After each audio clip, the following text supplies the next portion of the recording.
had a book that has done extremely well. It's at its 1-year mark. He has more money than Van Camp's has beans. He's good looking. He is talented. He's funny. And yet he still gets angry every time you compliment him because it's not enough for him. So without any further ado, welcome back to the Dr. Gina Show. Comedian Evan Sayet, thanks for being with us today, my friend. And you know what? I take offense at that introduction. Yes, You mentioned that my book has done very well, but you didn't quite explain why it has done very well. And the reason it has done very well is because it's a great book. Yes. Did I leave that out? You know, I just did a speaking tour, and I warned everyone about you on my speaking tour, and I told them, I kept quoting you in your adopt a liberal theory. I think it's brilliant, but I really don't want to say that out loud on this show, especially when you're listening. And so I told them, I'm like, it's brilliant. Read the book. Don't tell him. Don't tell him you read it. If you meet him, act like you've never heard of him.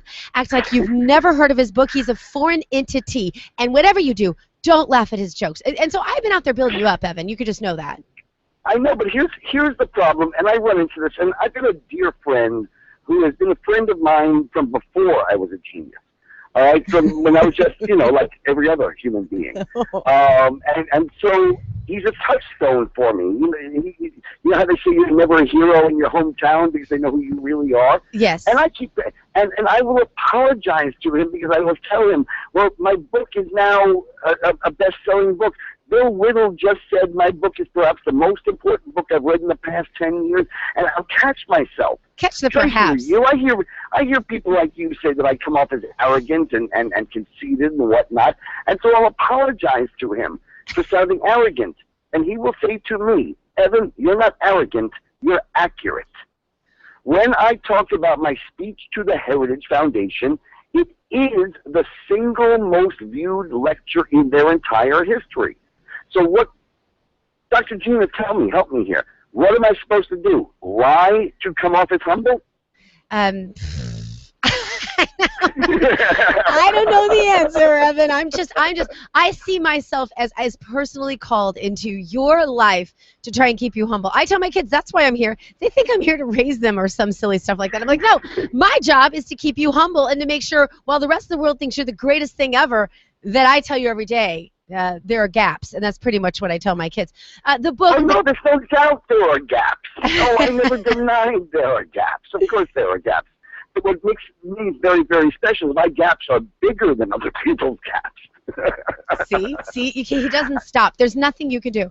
Talk to us a little bit about the success of the book. The book, of course, The Kindergarten of Eden, how modern liberals think. It really is important to know how they think if we are going to battle them, isn't it? I mean, number one rule in the art of war is know your enemy.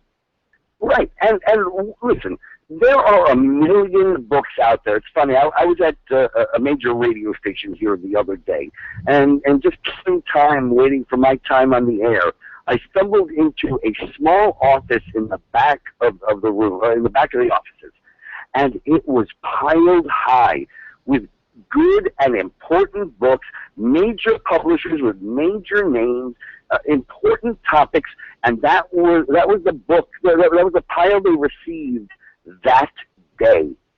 So this is when you publish a book.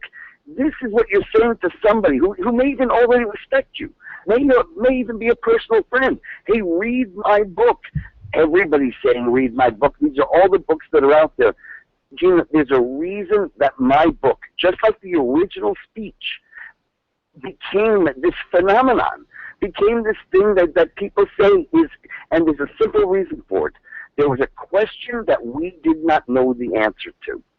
It is so unsatisfying to say that the reason that the leftist media, for example, lies, or my colleagues in show business make these movies that promote all the wrong values is because they're evil, or they're stupid, or they're Marxists, or they're Islamists, or they're fascists.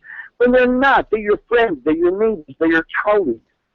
So then what is the explanation for the modern liberal ignoring the facts, rejecting reason, and coming out on the wrong side of every issue? I'll give you just a couple of quick examples. Yeah.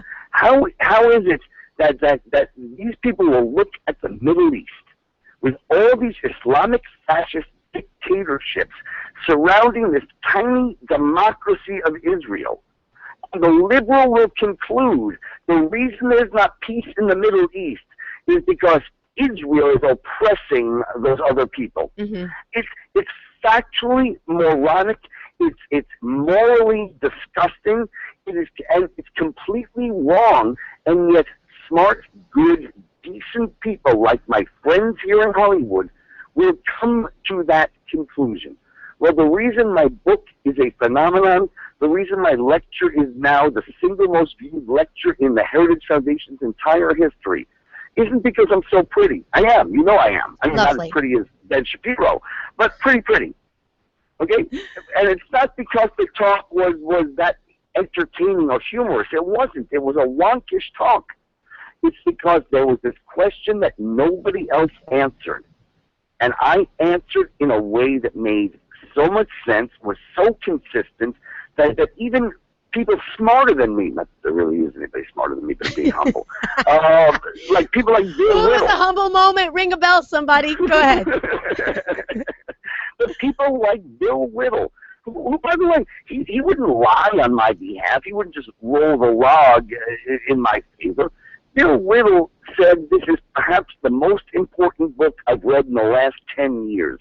It has forever changed and clarified the way I view the world.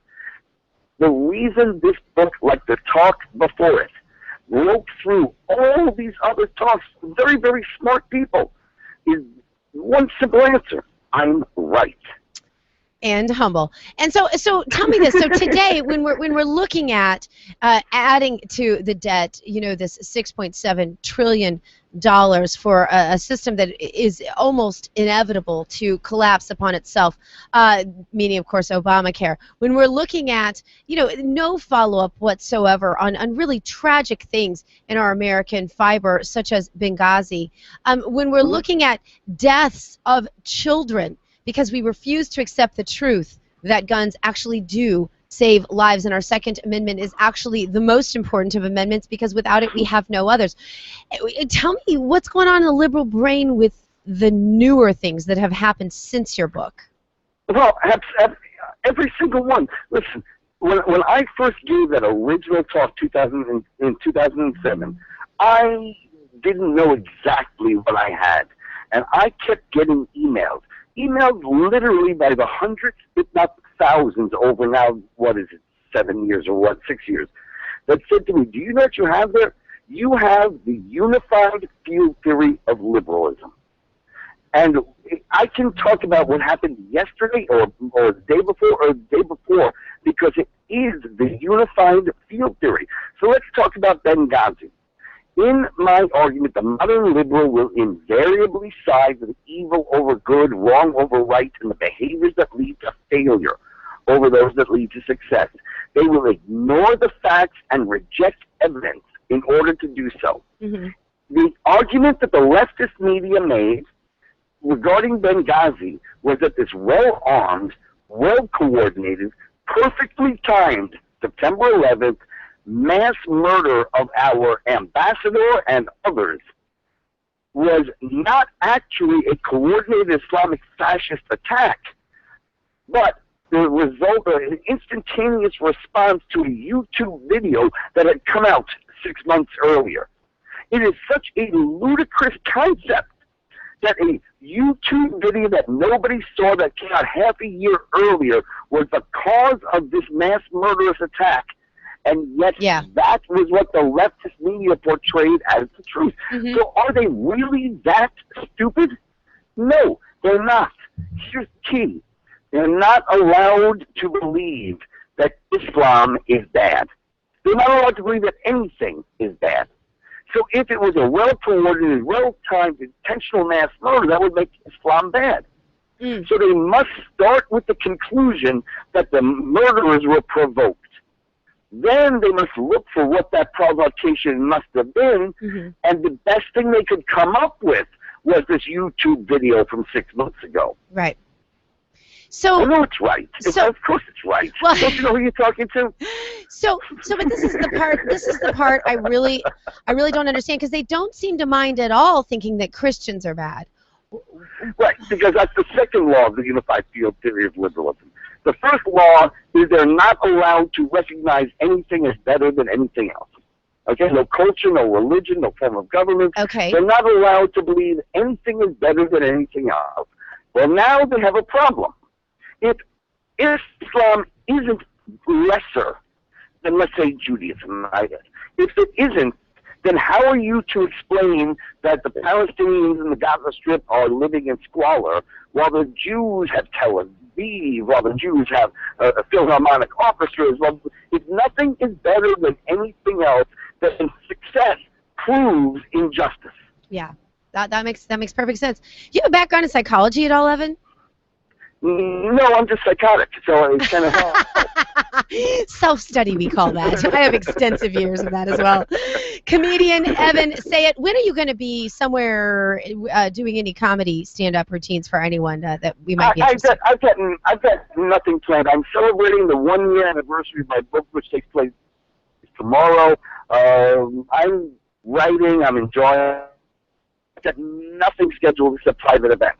Just toasting. So go to my website. That's what I say. Go to my website and buy my book. That's what I have to say. Yeah, that's what he has to say. And that website is Evan Sayet, S-A-Y-E-T, evansayet.com. And, of course, you can find him on Twitter at Evan Sayet. I have to say, for all of his bravado, I should just have Jason shut him down now, but for all of his bravado, the guy is actually, he puts his money, his walk where his talk is, I'll tell you that. And I've seen him come through in some situations where others would honestly be too arrogant to come through. He's a true friend to the show, and we are proud to know him, almost as proud as he is to be himself. Thanks for being on the show today, Evan, and congratulations on the 1-year anniversary of the kindergarten and meeting. Dr. Gina, as much as I love myself, I love you more.